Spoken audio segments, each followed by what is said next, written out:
Amsterdam, city of canals.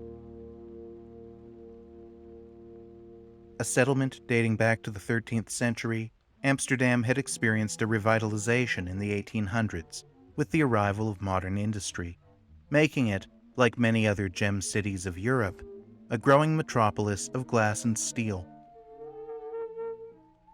In 1929, Joris Ivens released Rain, a documentary portrait of modern Amsterdam that pictured the city in a rainstorm, the thrall of routine broken in a glimpse of phenomenal wonder.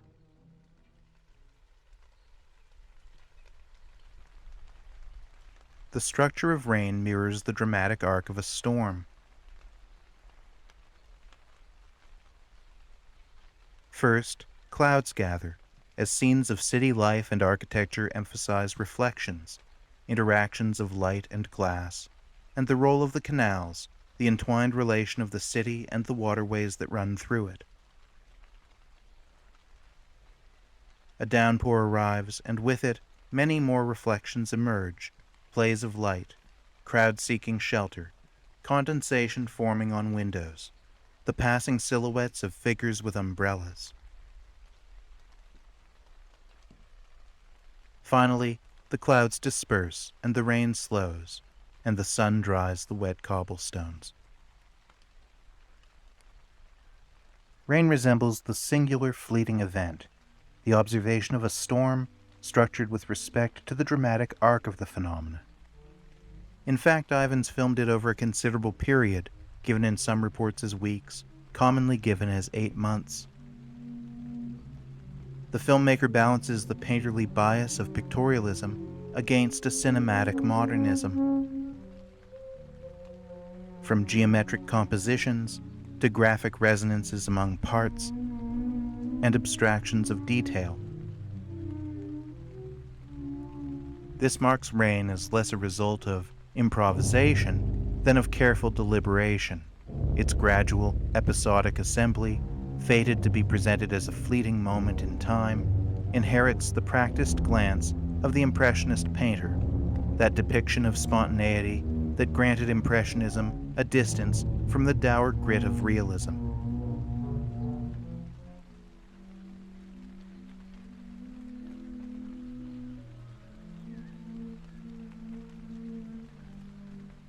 When Siegfried Kracauer called Ivens' work a magnificent spectrum of a drab rainfall, he might have known the reason. That Ivens had condensed many storms into this, an archetypal storm, a survey of rain in totality.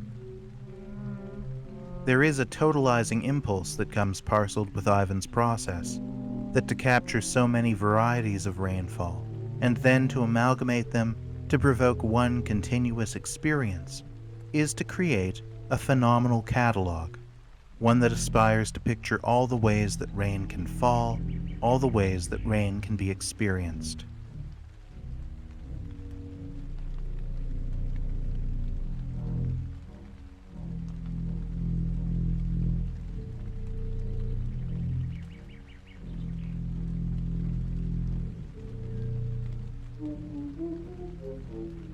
These bones of narrative, this modest arc of prologue, event, and denouement, are simply an occasion for exploring the vision of the modern industrial city, a city that already parallels the aesthetics of rainfall, from the reflections in its windows and canals to the obscuring nature of its density and speed. Amsterdam is a city of reflections, refractions, prismatic mutations of light, and even before rainfall transforms its roads into mirrors, its canals bear the reflection of its buildings.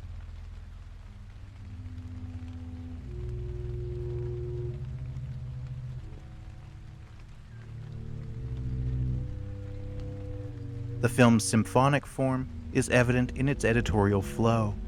Traffic, the crowd, and rain droplets offer motifs. The energy of the film comes in arcs, where dense movement, abstraction, and speed will recurrently recede into tranquility, only to resume again, little bursts like the ebb of the waters or the variable force of a spring rain.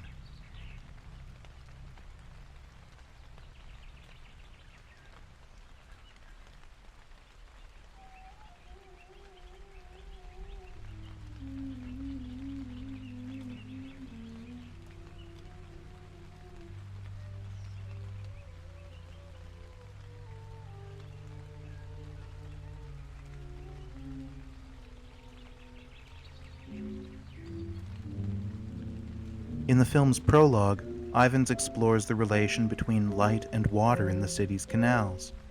The opening shot, of sunlight shimmering on waves, foregrounds the role of water in the film, as a subject, but also as a reflecting instrument that Ivens will use to shape his portrait of the city.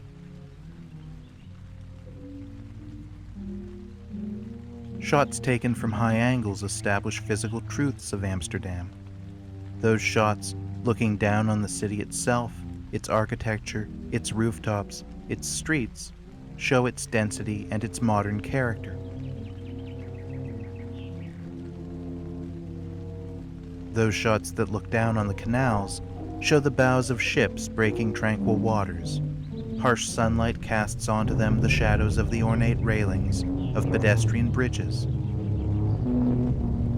In his use of high angles, Ivens declares the film's omniscience. Its eye is the eye of God, or of the heavy clouds, more generally of nature or of the city itself. But coming abstractions will draw that vision back to the filmmaker's own earthbound vantage point.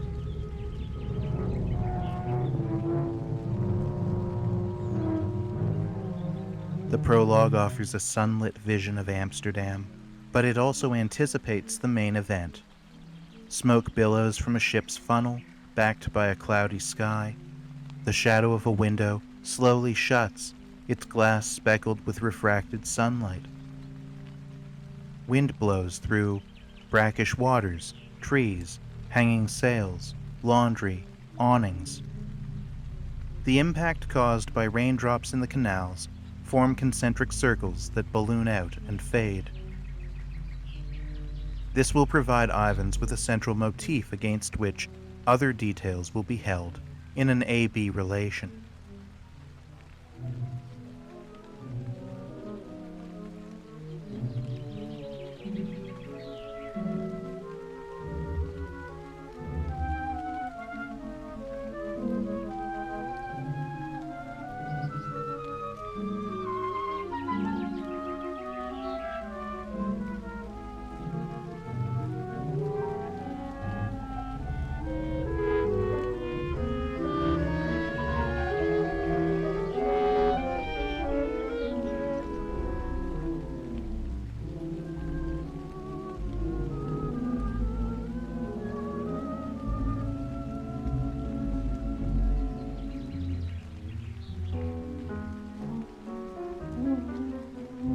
Nowhere is Ivens' use of such structures more evident than in the first shot to bear contrived staging of a man, his assistant John Furno, who walks into the camera's view, stops, holds out his palm and looks skyward.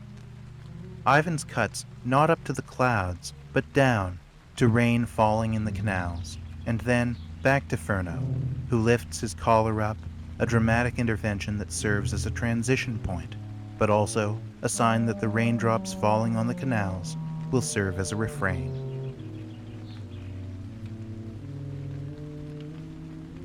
As the rainfall begins, Ivens starts to edit in a comparative mode, building parallels between images on the basis of their graphic form. A flock of birds mid-flight is paired with the swirl of leaves on the canal's edge. An umbrella is opened as a window is shut. A woman waits as a streetcar approaches, and the screen action is continued, with woman and streetcar replaced by flower sellers and their cart.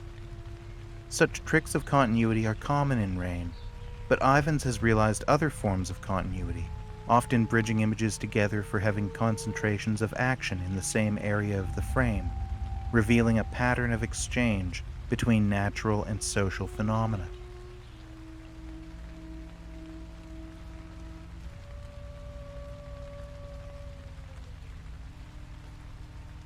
The rainfall is shown to transform the city, most vividly in a shot sequence that begins on the static hoofs of horses, seen from behind.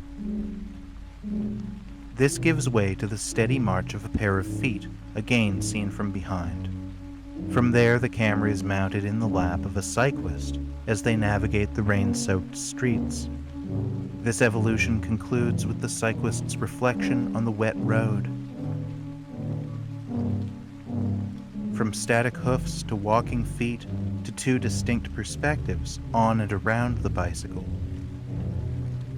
This sequence is a survey of methods of travel, the horse emblematic of a fading fashion, the bicycle its modern substitute, but it also aspires to that final, prolonged shot that offers the wet road as a mirror. The transformations that are revealed by the rain are thus both historical and philosophical.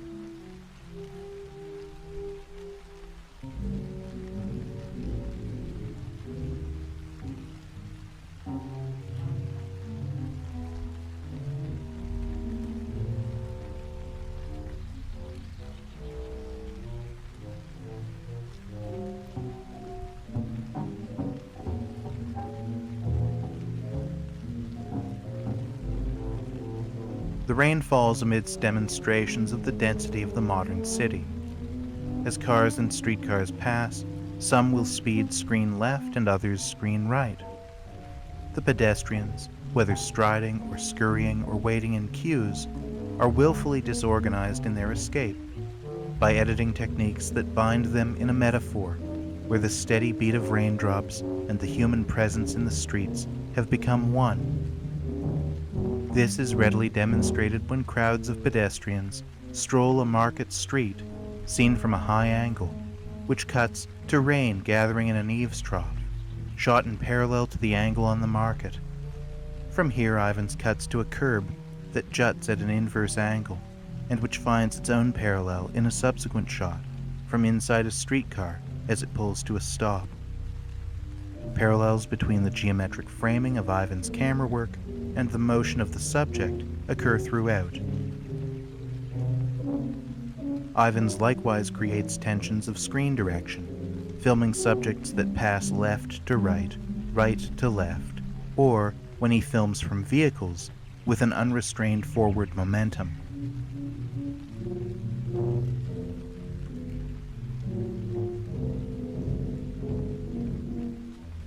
Once his attention returns to modes of transit and to the windows of streetcars, whether they're passing or he's peering out from them, the film resumes a state of phenomenal rapture in pictorial romanticism. The condensation and raindrops on windows, and the silhouettes of half-glimpsed figures under umbrellas, give the world a poetic, mysterious force.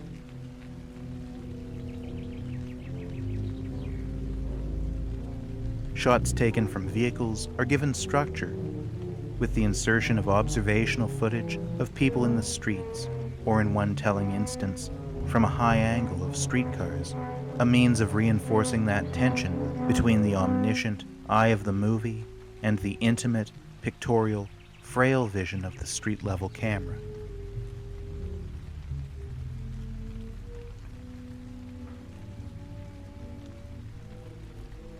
Octagonal black umbrellas held by pedestrians become a graphic motif. Through a series of match cuts, the tips of the umbrellas become a stable graphic form, culminating with a shot from a high angle of a crowd of pedestrians, most all with the same umbrella, their outer canopies struck by light to suggest a sunburst effect.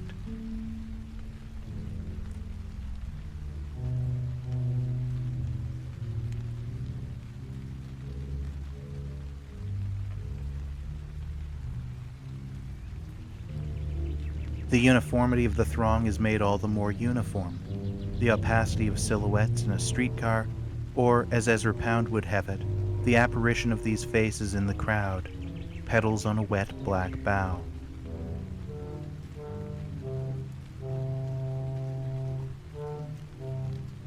The people are often made anonymous through Ivens' photographic choices, either regarded in full assembly as the crowd, or as fleeting figures in pairs, often seen from behind. There is an impersonal aspect to how Ivens looks at the crowd, a deliberate avoidance of the human face. And of these figures, they too represent a magnificent spectrum of forms, but they achieve their only significance as an echo, as the crowd, the modern crowd of the modern city, the throng of Babel, a variation on an ant colony. glimpses that suggest dowager friendships, groups of children, Madonna and child and pram, subtly broadcast the spectrum of lives occurring in Amsterdam under this spring rain, a circus dense with correspondences. The film fades to black, signaling a new stage of the storm. Heavy, dense cloud cover appears, in contrast to distant, but visible, clear skies. The city is surveyed, again from a height, but soon the camera is indoors, peering from one window to another one opposite, as Ivens racks focus through the soaked glass pane. Water streams down clay roof tiles, and in macro detail, individual drops dab heavily against a running layer of pouring water. Ivens' A-B structure, his running refrain of intercutting with raindrops in the canal, has receded. The architectural character of Amsterdam, seen from the sleepy vantage of a drowned window, is twinned to the utility of the modern city. As the water runs off through sewers, as the storm at its heaviest begins to dissipate, light breaks through the clouds. Rainfall slows in the gutters and the canals. Birds return, perched on pedestrian bridges.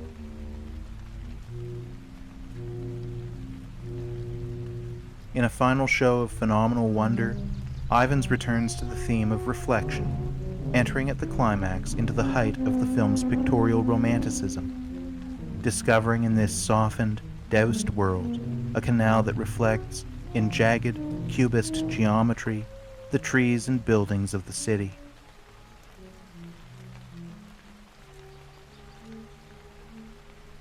In a final acknowledgement of the modern world, Ivens films a car in fragments, a hood ornament, the rear of the headlights, its fenders. The end of the storm is confirmed as sunlight spills out on the drying sidewalk. Choppy waters under a bridge in the canal are met with sunlight piercing overhead. Tranquility regained, Ivens returns to a shot he had used earlier of residential apartments on the edge of the canal, homes whose foundations seem to spring up from the water, which also bears their reflection, the hint of a submerged world. Ivens' subject is the visible world. Whatever painterly debts his work bears are present in its pictorial biases, its softness and haze. But it is also a work of precise witness, made possible by the most modern of instruments, the movie camera. Despite any connotations rainfall may naturally invite, this is not the rainfall metaphor of Longfellow, into every life some must fall. It is not a romantic declaration of feeling. It is pure phenomenon, measured over time, condensed into one uncanny experience, the archetypal rainfall.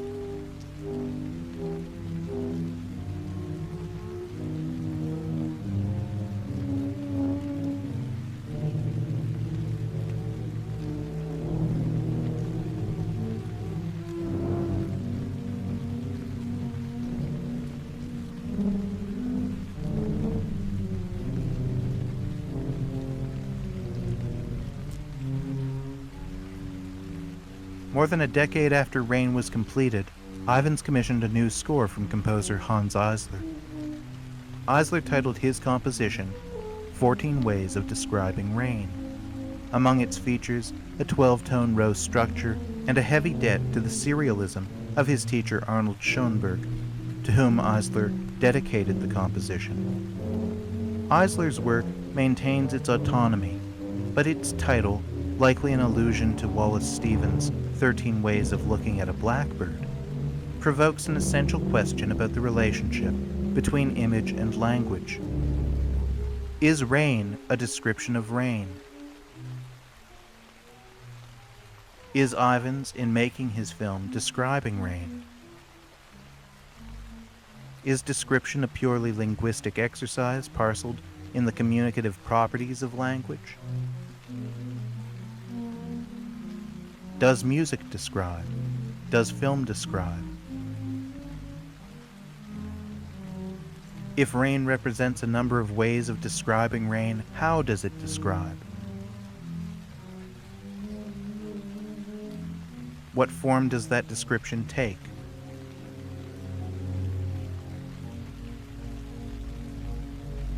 How do we distinguish description from experience? Is the camera being used as a descriptive instrument or as a phenomenological witness?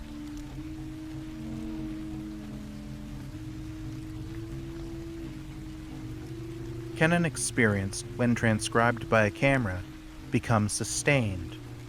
Do we, in watching it, experience this vision as Ivens experienced it? Or does it merely become description?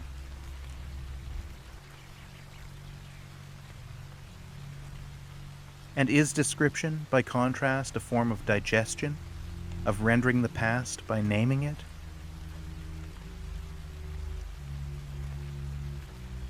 Wallace Stevens wrote 13 Ways of Looking at a Blackbird, in part, as a means of exploring the resemblance between things. It might be said that Ivens is creating such parallels here too, with rain a study in correspondences among natural and social phenomena.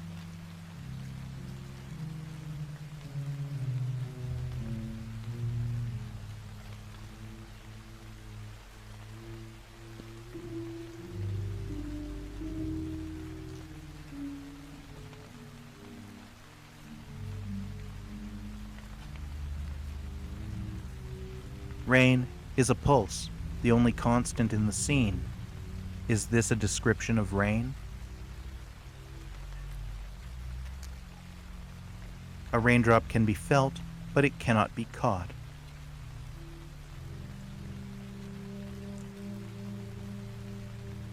The figure and the stone are one as the figure and the stone and the rain are one. Is this a description of rain? I do not know which to prefer, the rain falling or just after.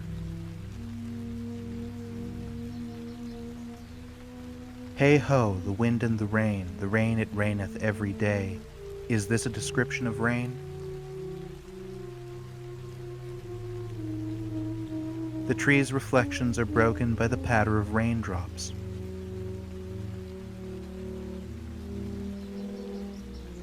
The rain fell alike upon the just and upon the unjust, and for nothing was there a why and a wherefore.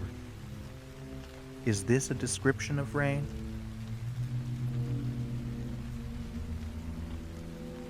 The rain is guided by the wind and its mood bleeds into the cobblestones.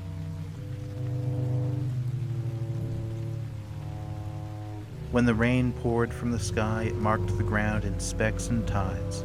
Is this a description of rain?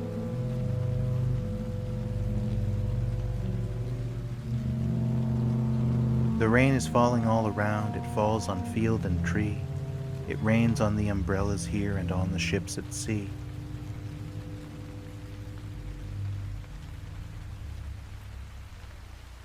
Down came the rain and washed the spider out. Is this a description of rain?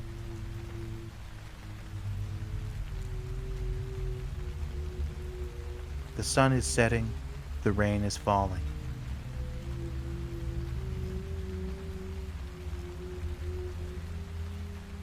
Eternal I rise impalpable out of the land and the bottomless sea, upward to heaven whence vaguely formed, altogether changed and yet the same. I descend to lave the droughts, atomies, dust layers of the globe, and all that in them without me were seeds only, latent, unborn. And forever by day and night I give back life to my own origin, and make pure and beautify it. Is this a description of rain?